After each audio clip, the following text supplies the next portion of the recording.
Donc c'est vrai que des avis scientifiques évitent des erreurs. Oui, absolument. Voilà. Donc j'en profite pour vous poser toutes ces questions-là, puisqu'on n'a pas souvent l'occasion d'avoir un médecin sur le plateau. D'une façon générale, alors, madame, enfin, l'auditrice conseillait de faire des interventions dans les écoles. Est-ce que le milieu scolaire n'est pas sous-estimé de ce point de vue pour apprendre à chacun, à chaque citoyen de venir à être acteur de sa santé? Parce qu'on passe sa scolarité sans apprendre toutes ces choses-là. Et pourtant, c'est le bas à bas. Alors, à mon avis, ces notions-là ne seraient utiles que dans le secondaire. Dans le secondaire. Pas dans le primaire, hein, dans le secondaire. Parce que dans le secondaire, on apprend la biologie, notamment. Donc, les gens du secondaire, et surtout les classes supérieures du secondaire, terminale, première, sont des gens qui ont déjà les outils intellectuels qui leur permettent de comprendre. Parce que, bon, nous avons été simples, hein, pour les auditeurs, mais la biologie cellulaire est une chose extrêmement complexe. Exemple, pour qu'une tumeur se développe, il faut que le conflit à l'intérieur d'une cellule, que le conflit entre une protéine facilitatrice de tumeur et une protéine inhibitrice de tumeur soit perdu par la protéine inhibitrice. Donc là, qui empêche au contraire, voilà. Voilà, c'est ça. Donc il y a un combat dans la cellule. Oui, à l'intérieur de la cellule. Le cancer essaie et l'autre résiste. Voilà. Et qu'est-ce qui fait que la cellule gagne, la cellule cancérigène gagne et que l'autre perde? Bon, là. Alors c'est les produits, c'est... Voilà, exactement. Alors justement, dans les différents produits utilisés, il est dit que ces produits-là, certains de ces produits-là, inhibent la protéine inhibitrice. Donc diminuent l'action de la protéine inhibitrice au profit de la protéine facilitatrice. Et vous voyez, donc c'est très subtil. Et notamment, par exemple, quand on attaque les perturbateurs endocriniens pour faire comprendre aux gens à qui on explique que l'aromatase, par exemple, empêche la transformation de la testostérone en progestérone, etc. Et donc, il y a une surproduction de testostérone, ce qui favorise le cancer de la prostate. Bon, vous voyez, c'est complexe. Ouais. Donc, c'est pour cela que je dis, les écoles, sans doute, certainement, mais dans un cadre au terminal, première, à ce niveau-là. Voilà. Ceci dit, l'éducation à la santé ou à la prévention peut se faire sous d'autres formes, sous d'autres questions, au niveau du primaire. Des choses simples, oui. Des choses simples. Des choses simples. Voilà. Par exemple, éviter l'excès de graisse, éviter l'excès de sucre, des choses comme ça. Et des informations diététiques. Vous voyez? Ça, c'est important. Éviter, je ne veux pas nuire aux commerçants, mais se méfier des sodas, des trucs colorés, gazeux, etc. Qu'est-ce qu'il y a dans ça? Des colorants, gaz carbonique, enfin bref. C'est l'éducation à l'hygiène alimentaire, fait tous ces aspects-là. Alors, moi, je reviens sur cette idée qui m'a paru très intéressante, parce que quand on voit que ces choses-là ont été synthétisées, qu'elles sont maîtrisées par le corps médical, et que l'ensemble de la population n'a pas ces informations, on peut se dire, si l'AMSES collaborait avec des associations, des collectivités pour faire passer les idées, ce serait quand même un gros atout, pardon. Je pense que ça fait partie de notre projet. En effet, l'AMSES, bon, bien sûr, c'est une association de médecins, mais là, je pense que dans ses objectifs... La plupart des médecins sont sensibilisés à cette forme de médecine. Oui, je vois que nous avons eu beaucoup d'inscrits au congrès du 7 et 8 novembre que nous avons organisé à la Batelière. Mais c'est évident que, à mon avis, nous allons nous réunir en conseil d'administration très bientôt. Et je vais d'ailleurs soumettre la question de l'auditeur, la proposition de l'auditeur. C'est une auditrice? Auditrice. L'auditrice. Effectivement, je pense que c'est une chose totalement envisageable. Alors, une question provocatrice. Récemment, il y a eu une campagne de dénigrement des médecins qui refusaient de faire des gardes. On leur demande une petite garde par mois et ils refusent d'aller dans des médecins. Et en quelque sorte, on jetait une suspicion sur l'engagement des médecins, leur volonté de servir. Ils étaient près de leur portefeuille. Est-ce que c'est la réalité? Non, je pense qu'il s'agissait de la structure du marin. Absolument. Mais non, en réalité, cette structure-là a été mise en place dans des conditions peu satisfaisantes, s'agissant de la sécurité notamment, de l'emplacement, la sécurité. Il n'est pas dit du tout que le marin soit le bon endroit déjà pour implanter cette structure. Deuxièmement, les conditions de sécurisation ne sont pas satisfaisantes. Ceci est d'autant plus important qu'actuellement, l'insécurité visant les médecins est un problème préoccupant. Et c'est un problème préoccupant dont s'occupe le Conseil national de l'ordre des médecins. C'est vraiment un problème quotidien, non seulement dans les structures de garde, à leur cabinet, dans les services d'urgence. Parce qu'on sait que les services d'urgence sont souvent saturés, et on pense qu'il manque de médecins, il manque de personnel soignant, donc les malades s'impatientent.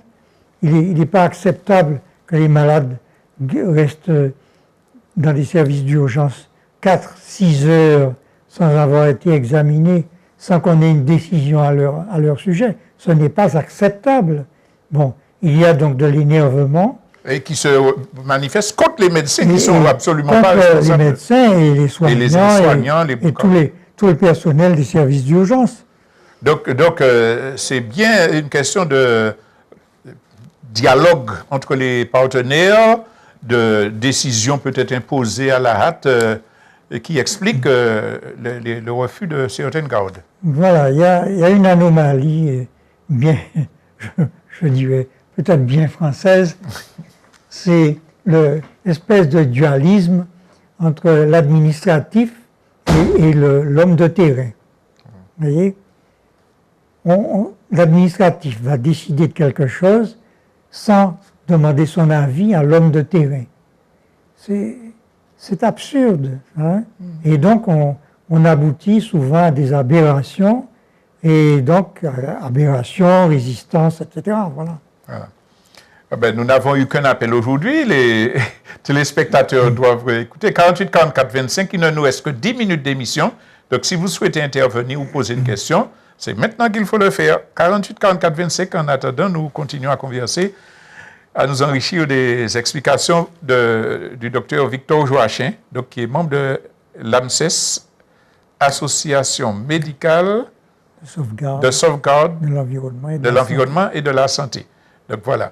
Donc les 10 dernières minutes, on va peut-être retourner sur l'objet principal de notre rencontre. Et puis je vais vous laisser quelques minutes pour conclure. Donc sur la question de l'épandage. Il y a une question qui est posée par les ouvriers, les salariés, qui disent, mais oui, mais c'est celle qui côté à mon cap en journée de travail, moi pas à manger, et si pas ni banane, ça nous qui fait. Alors, est-ce que l'AMSES qui... Bon, j'arrête la question, vous écoutez l'auditeur. Bienvenue sur KMT, nous vous écoutons. Oui, bonjour monsieur. Bonjour. Bonjour docteur. Donc, je voulais savoir une chose. Il y a beaucoup de cas d'allergie en ce moment. D'allergie. Il y a On a beaucoup bien de cas entendu le mot. d'allergie. Allergie. Ah, d'allergie, Ah oui, d'accord. d'accord. Voilà. Oui.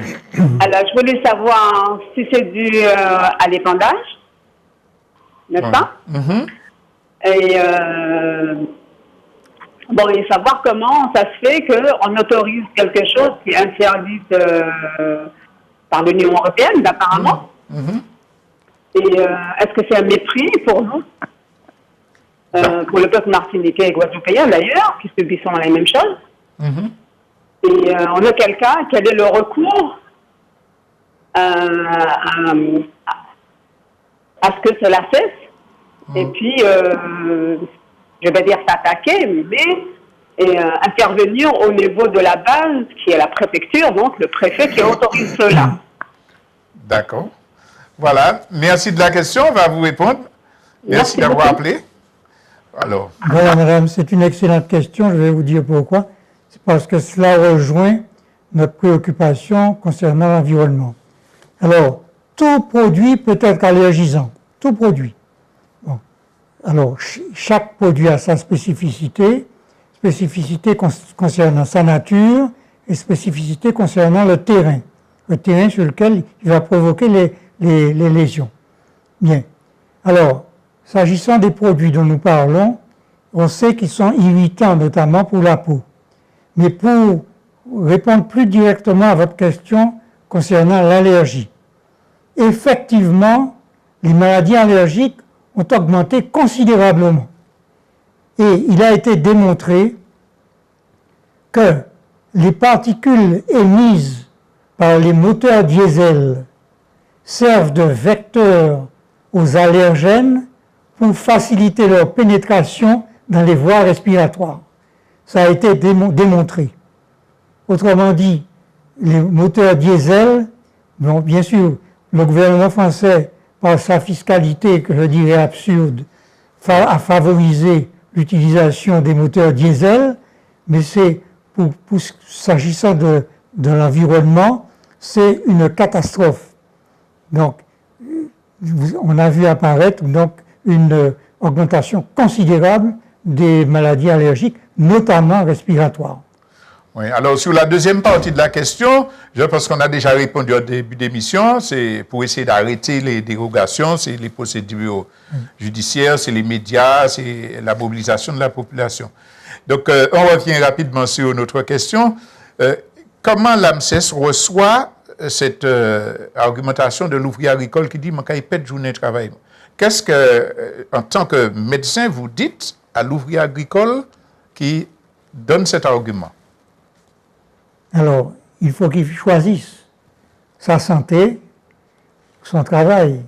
Bon, est-ce qu'il n'y a pas un autre moyen que l'épandage? Voilà le problème. On nous avait dit que, s'agissant du charançon, il n'y avait pas d'autre moyen.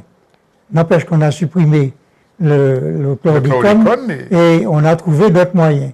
Donc, il y a d'autres moyens. Il y a des alternatives à la monoculture de la banane, notamment. Il y a les feuillages. Il y a, bref, il y a les applications au sol, mais les applications au sol, ça expose les ouvriers aux effets nocifs des produits utilisés. Bon. Mais il y a sûrement d'autres moyens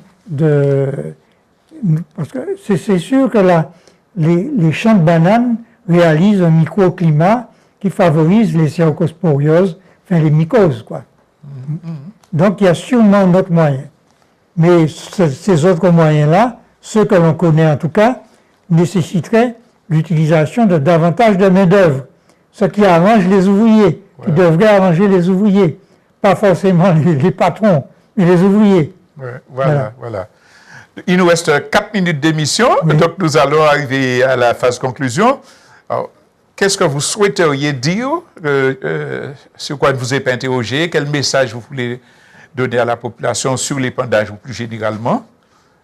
Oui, alors, l'AMSES n'est pas un parti politique. L'AMSES n'a pas d'idéologie. L'AMSES est une association de médecins.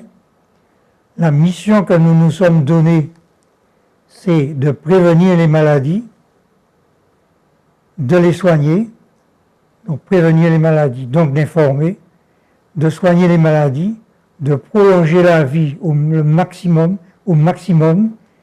et en évitant les souffrances des gens. Donc, nous sommes à l'écoute des médecins, des malades, pardon. Nous défendons les intérêts des malades, quels qu'ils soient, quelles que soient leurs opinions, leurs obédiences, etc. Bref, voilà. Voilà. En tout cas, merci beaucoup d'avoir répondu à mon invitation. Cette émission vous est ouverte, notamment quand vous ferez votre congrès, quand vous aurez des campagnes à promotionner. Donc, l'émission Comprendre la vie vous est totalement ouverte. Je tiens à remercier donc tous ceux qui nous ont suivis, remercier ceux qui nous ont assistés à la technique, Jean-Michel et Raphaël. Et puis, je vous rappelle que vous pouvez revoir cette émission ce soir, donc à 23h15, plus tard sur le site kmttelevision.com. Et en tout cas, merci à tous. Merci. Un mot de la fin peut-être? Oui, ben, je remercie KMT et M. Saïe de m'avoir invité. Merci beaucoup. Tout le plaisir était pour nous. Bien. Alors, à bientôt. Et donc, à jeudi prochain plutôt. À bientôt.